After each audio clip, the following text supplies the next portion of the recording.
Yabame américain abombi ya moteur alobi accord auto-signé Washington RDC bon te 6 millions dollars américains pardon 600 millions dollars américains et ça va donner priorité éducation gratuité il y a un enseignement deuxième soins santé importation médicaments RDC troisième protéger forêt équatoriale et protection espèces sauvages banyama parce que so côté na kati ya forêt équatoriale balobi banyama wana na monde basate bakala kati ya forêt équatoriale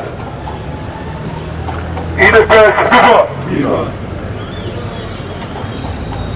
montre attention et l'Okusoluka bientôt Mukwata merci madame Langai Mukwata qui cherche, qui trouve qui supporte il n'y a pas des accords secrets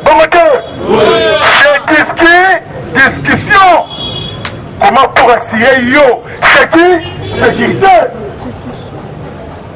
Fati alors que Moukite Yonde Obengi Nanga Nanga dis-moi la vérité Nani Olaga a gagné il est vivant mais Bazana Bayebi parce que vendredi Nyamulenge va manifester na États-Unis Washington le Kambaminembre Persi Kagame des bandettes il ne peut vivre.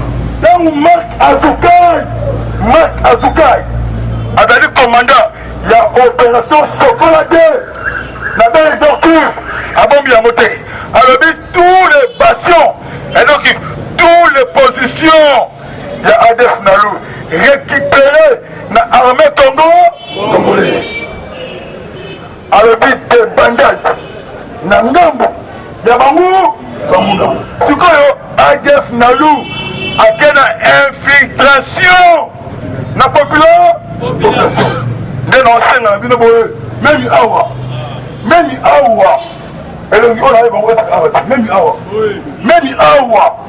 On a moi si mes services. Yabando. Oh, you are possible à Fati Béton, à Simin Zambé. Parce que papa a Fati, c'est Etienne. Wamoulumba. Papa tamboli bien. Mais moi, atambola kito. Koko, à partir de la prière. Voilà mon konziambo. Notre espoir, c'est Fati Béton. Fati lumière. Fati solution.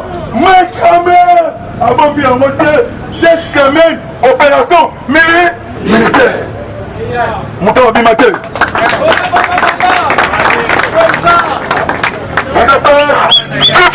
Viva! Fort d'essai! Pourquoi a écarté mon esco?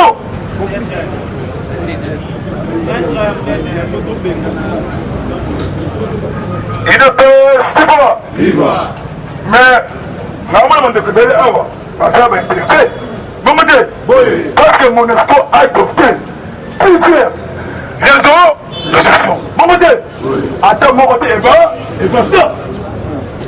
Mais Yoka, 4 jours, il y a manifestation. Et c'est là qui samedi. Naben, parce que la population a sa conseil au départ. Il y a mon esco. Après, vas-y Jacques Ndori Chalingonza. Jacques Ndori Chalingonza. Azali commandant, il y a opération Sokola 1. On va nommer na partie béton. Alors, ce qu'on a signé na peuple. Pas à la moquer na patience.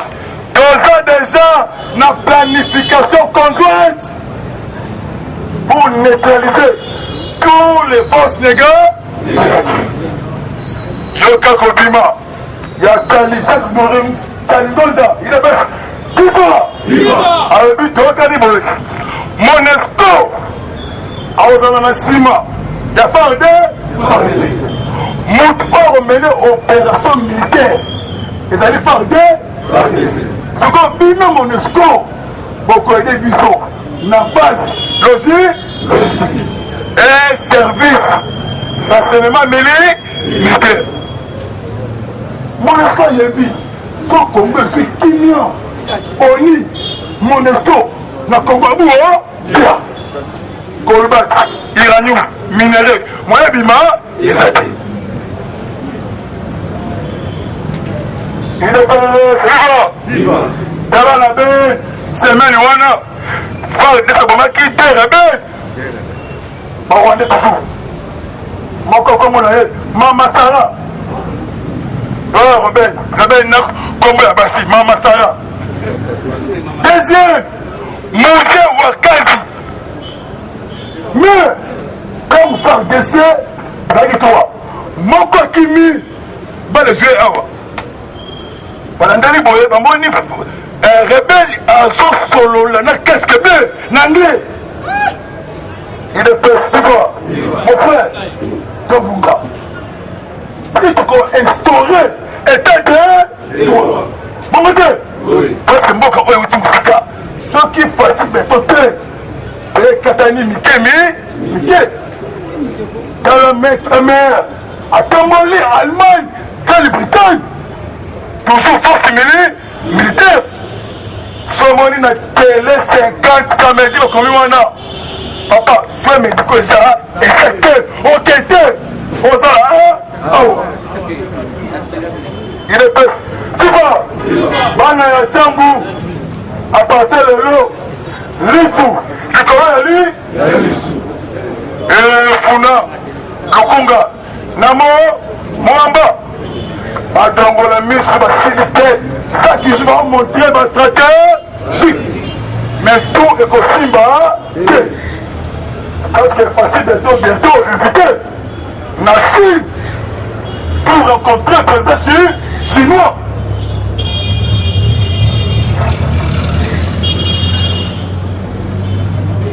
Il est bête. Viva! Mwana mama, mambo maso, mambo maso, ne baza wana tebandade. Tebandade sikoyo. Eloko oyo mopa betaki lobi. Bamoni ke derrière sous-marin nager. Sous-marin nager. Sous-marin nager. Mais pour aussi ça, fleuve ya Ngamba Mozambique. Et ça passe là. Il a pas. Yoka Fati Beton Chedi. Notre conseil de sécurité militaire. Ceux qui m'ont monné commandant suprême des forces armées congolaises. Ceux qui ont sali ici réunion. Aïe dit que dans quelques jours, au prix la force de ce congolais pour traquer et neutraliser tous les rebelles rwandais ougandais. Il est pas le gars parti de temps. Alors, alors instaurer la paix durable dans la partie Est de RDC. Mais dans le langage échangé, vous voyez bien, il est pas ministre de la Défense. Moi, Moukena. À quel micro, alors le président a dit beaucoup. C'était pour la Est de RDC. De la Yoweri Kagou Museveni, vendredi, a commis comme ça là-bas, iPad, ordinateur, mais pays, ils ont occulté, au moment, il ne presse pas. Mais quand on fait Bosco Taganda, à toute la sous-pression, dans ce pays, va interpeller des mots. Le RD, Azar avait bref d'éléments, la bordereau à paiement et la milice, la création M23, Mon maman, on est investi dans le 2020. Politique est bas, et bien, on a Égypte. Donc, on a une terre promise, les bandits. Mais tous les cas, et ça déjà cassé. Mais quand la Sénat catholique, Bandoki à Congo, en Bongo, aux îles déjà Dieu. Si qu'il y a un enseignant, ça va dans cours. Na monique, frère Ndoki à Congolais, ils allaient Congolais. Il est prince, viva. Président Félix, il y a beaucoup d'investisseurs. Vendredi, délégation, il y a des Chinois. Laquelle Lisa là. On a créé un plan pour la jeunesse. Il y a Lisa là. Mais tout ça c'est fatigué. Mais tout, c'est aussi Maurice. La vérité, numéro 2 à la Banque mondiale. À niveau d'Afrique. À Bombi, à monter. Na Kassai, il y a 3 jours. Il y a beaucoup d'émissions. Il est possible de financer 500 millions na Kananga pour améliorer social, malnutrition et enseignement primaire. Et de viva. Les bazarana, on a essayé de Bemba Gombo, Fayoul, même Tatoun, Patete, pour la RD, parce qu'il y a beaucoup de gens qui ont crime contre RDC. Sommes déjà 2 pays et ça a 2 pays. Parce que bientôt, tous les dossiers, il y a état des droits. Oh non, il y a tuerie. Il y a humanitaire. Même le langage tribal. Tous aux arrêts. Et là, que Bani Kabila, pour pouvoir dire viva. C'est la première fois de perdre. Bakanga, Doli Bapo, parce que Doli a formé l'Inzela. Bon, ok. A formé l'Inzela.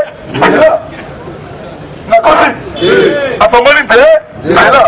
Après Doli, Keba. Mangaf, Pembe. Parce que déjà, cette semaine, des navires allemands, Belgique, France, dans le monde, c'est là nous. Il n'a pas viva. Moutou Abima, Bariwana va commando. Le bon commune, soit sur 4, au Sénini, ok. Il ne peut pas. Les Américains, des semaines Yango, vont déployer des drones américains dans la frontière, prendre RDC. Roi d'assaut, point d'assaut. Le mec, Amérique, alors c'est ça. Le peuple est temps. Avec ce qu'on doit consolider, transition politique. Parce que Fatih Betora a convaincu Wana. Voilà qu'on change de son matin. Voilà qu'on l'ongola tribal. Soit des moutons pour bâche. Tout ça c'est parti, mais tout. Ma vie, d'essayer de les allumer dans ma matin. C'est là, et c'est là. Tout est bien maintenant, c'est là. Merci de moi. À ceux qui ont lobby 4 et 30.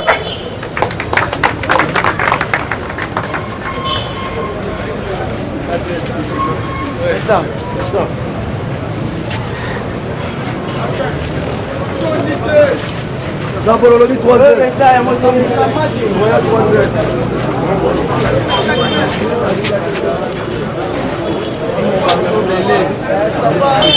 Hier, mon image. La cette image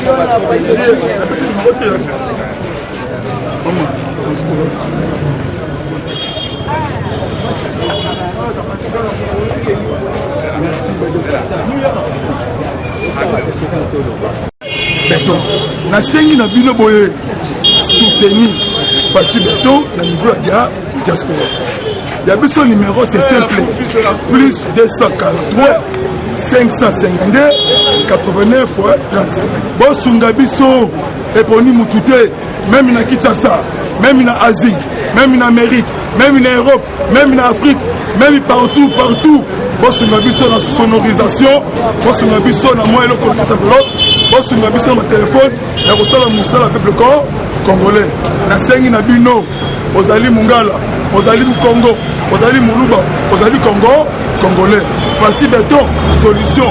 Fati la business, merci vraiment. Eshima, votre magazine qui bat au rythme de l'actualité. Une réponse à vos besoins en information, un éclairage dans divers domaines. Impartial, documenté, instructif. Eshima au cœur de l'info. Retrouvez la nouvelle édition. Exclusivité. Sakombi Molendo, le réformiste qui vient stopper l'hémorragie. Suspension des fonctionnaires peu intègre, numérisation des titres fonciers et climat de confiance avec les collaborateurs. Le nouveau gestionnaire des terres congolaises fixe les nouvelles règles de jeu. Focus. Lambert Mindi, Omalanga, le souverainisme comme un dogme. Redressement délaissé, Tomaluaka Losenjola, l'homme de la situation. Dossier Eshima, fini les vacances, vive les rentrées. De la politique au judiciaire, en passant par les scolaires, les derniers trimestres de l'année 2019 en RDC est décoiffant. Économie, BCC, un cadre des rétrocommissions et détournements à passer au peine fin. Découverte, Claude Ibalanki et Colomba, les coordonnateurs du MNS au centre de l'action de Félix Tshisekedi dans le Grand Lac. Les dialogues et pourparlers en RDC qu'en tire le peuple. Tubaou, la clé de la mythologie kassaïenne. Retrouvez l'intégralité du magazine Eshima dans les kiosques. Eshima Magazine, un nouveau standard d'information.